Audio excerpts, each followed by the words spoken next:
Hey everybody, Nick here, and today I got a little disassembly and maintenance for you on this little guy right here. This is the Oz Machine Company Roosevelt number 72. That's right, this is a custom-ish, I don't know quite what the heck to call it, but anyways, this is a numbered knife. There is a series of these guys coming from the maker here. So, yeah, let's go ahead and take this guy apart, and I'll give some first impressions at the end. First impression, no, at the end, I said, at the end. Sorry, I'm a little recalcitrant today. All right, so let's go ahead against myself. Go figure. Let's take this knife apart. To start with, it looks like that's a T15. So let's go ahead and take out our little bit kit here. If you're curious, by the way, about any of the tools I'm using on this or any other disassembly, go ahead and check out, T15, nickshabazz.com/tools. And I will, it goes into all of these various things, including that little ratchet set I just pulled out there. But yeah. Okay, so first thing immediately I'm noticing is a free spinning pivot. It looks like, yeah. Unfortunately, it is free spinning. I'm going to try first a little hack here to lock the pivot in place just by placing some lateral pressure on the blade downwards here. That can sometimes kind of cam the pivot shut. Which side am I supposed to be working on here? Let's try undoing this side.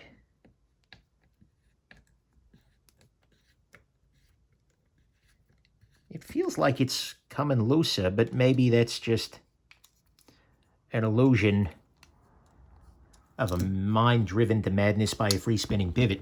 I don't know. But anyways, what I'm going to do instead is grab a second driver here and go ahead, put that in there, and then put this over here. And we rotate. Ooh, that was snugged. All right, yep, no wonder I was having a little trouble there. The question becomes, which side is the screw? Looks like the show side. All right, so let's, or I'm sorry, the lock side is the screw? Yeah, it is. All right, so we'll take the thing apart from the lock side. Nice thick pivot there, and then this looks to be T8. Are you T8? You are T8, all right. Put that there. And put that there. And we are disassembling ourselves. Slowly but surely. Okay, so first impressions here. This is different. I knew that this is a thing, but it is a thing. This is a ceramic detent ball interface, or I'm sorry, well, ceramic detent balls, but a ceramic lock interface.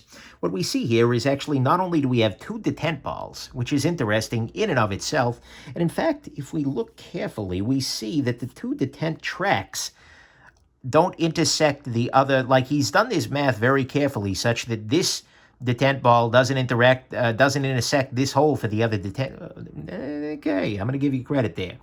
You, of course, being the maker of the tool, rather than you, the viewer, unless you, the viewer, happen to be the maker of the tool, in which case, congratulations, you get credit. Everybody else, though, does not get credit for this. But anyways, I digress. I'm pretty impressed with the with that little detail there. As a result, we end up with a very nice little detent, and we end up with this, because we have ceramic balls here, this is not a, we don't need a lock bar insert, right? Because it's just ceramic and ceramic. So there is that. What is this action here?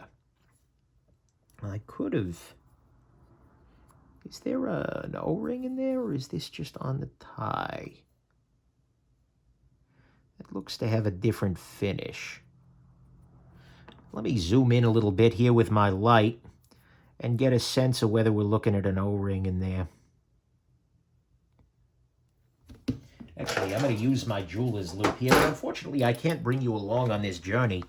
And a jeweler's loop doesn't fit quite right with a Batman mask anyways. But still, illuminate you just a little bit. That looks like it's right onto the tie. But maybe I'm wrong there.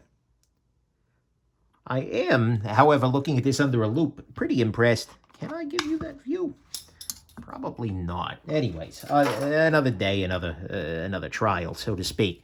But what we got here is we got the bearings there running on what appears to be the tie. Maybe there's a steel insert in there, but I can't see it if I do, or if it is there. We have a nice thick pivot in here, which is going to lead to a little bit of extra beefitude. Not that you need a whole lot of beefitude in a knife this size, but whatever, it works. We see the lock bar. We see a good old-fashioned stop pin. We see this backspacer here, which is you're screwing into the backspacer, which is nice.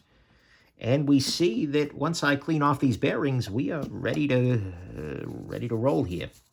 Nice and straightforward. I think I might have said this already, but in case I didn't, the maker actually has a video themselves of how to disassemble and maintain this knife, but being pretentious and such, I decided I would make one myself. And because it's tradition at this point in time. So, yeah. Interesting. Still curious about that. But anyways, we've cleaned off the bearings now. What I'm going to go ahead and do is use a little bit of 10-weight nano oil here.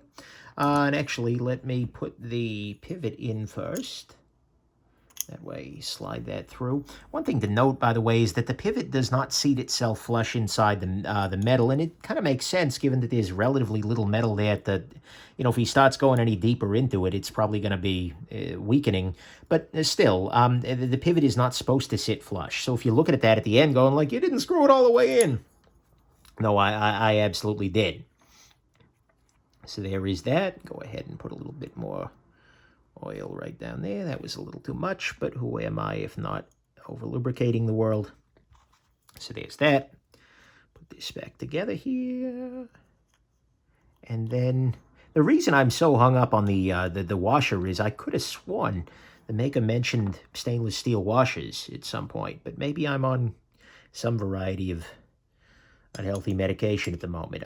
Did I lubricate the pivot itself? Well, now I did. So at the very least, we should be there. Beautiful.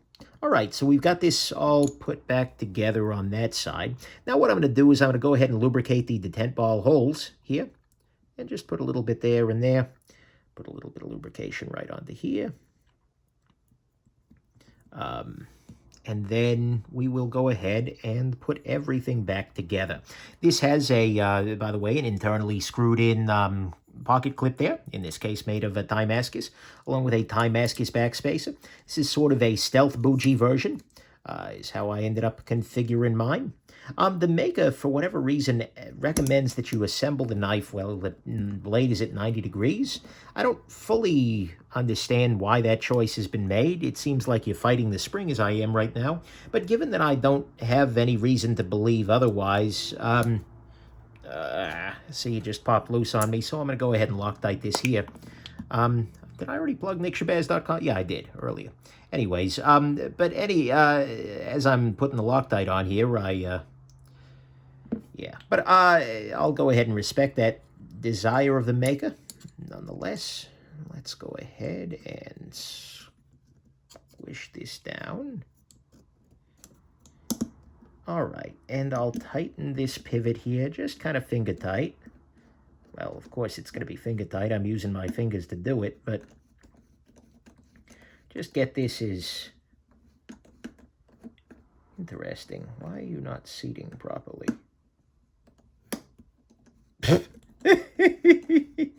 That's your free spinning pivot for you right there. Okay, so I've got this at least partially engaged. Yeah, the pivot is now turning the other side. Oh, that's a little frustrating. I will freely admit that. I am not a big fan of free spinning pivots in general, and this is no exception, but that's okay. In talking with the maker about that, seeing his original video, that is something he's mentioned is on his to-do list, so to speak, in terms of things he wants to fix about the pocket knife. So that's a win, right? Nice part about making these one by one is that you can make each one a little bit better, so to speak. But okay, let's go ahead and try and tighten this the rest of the way now that I've got some friction on the other side here. Yeah, there we go. No, I'm going to need the other, this here. All right, and let me just go ahead and tighten this down a little bit more. And let's see where the action's at. The action is sublime. To be a little dramatic about it, but it is.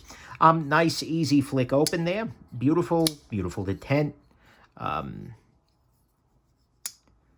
Might be even a little over-tightened, so let's go ahead and loosen the pivot just a hair.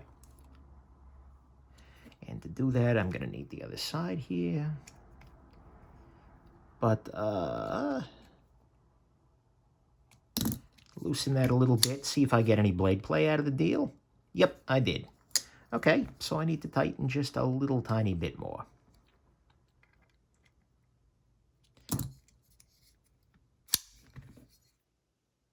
There we go. Oh, yeah. We are dead centered. And by the way, he centered the lines in the Damascus in the knife and chamfered the inside of the backspacer there. Yeah, that'll do. So, anyways, that's your disassembly and maintenance. Process went fine. Pretty straightforward knife. And let's go on ahead and give some first impressions here. And I'll, put things away as I'm doing the first impressions. But honestly, my first impressions are pretty damn positive here. I think that this is a knife that is going to be... this one could fly under the radar a little bit. This is, to be fair, a relatively pricey knife here. I'm trying to remember exactly where I'm at on this guy. I want to say about $750. So it's an expensive knife. A big part of this cost actually is this hand-rubbed finish. I make a habit as a reviewer when I'm ordering something custom-ish to ask makers, what is it that you're proud of, so to speak?